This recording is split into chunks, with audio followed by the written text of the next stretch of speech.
Мінімум 20 аўтобусаў МАЗ згарэла ў Расіі і Беларусі за апошнія 2 гады. Апошні выпадак быў 8 ліпеня ў Казані. Да гэтага ў Санкт-Петербургу, Саратаве, Менску, Віцебску і іншых гарадах. Ва ўсіх выпадках аўтобусы гарэлі по-рознаму, але асноўныя праблемы былі ў моторным отсеку і праводцы. Смотрю, там что-то загорелось, там загорелось. Начали разбираться.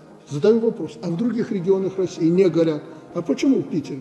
Потому что какая-то частная компания, люди, которые никогда не видели автобуса, взяла на себя обслуживание. Зусім па-іншаму пракаментаваў здарэнне віцэ-губернатар Санкт-Петербургу Кірыл Палякоў. Ён лічыць, што ў праблеме могуць быць вінаватыя санкцыі. Праз іх давялося замяніць вытворцаў некаторых дэталяў. Так, да ўводу санкцый на МАЗе на аўтобусы ў тым ліку ставілі рухавікі нямецкай вытворчасці. З 22-го году транспарт пераабсталёўваюць кітайскімі рухавікамі.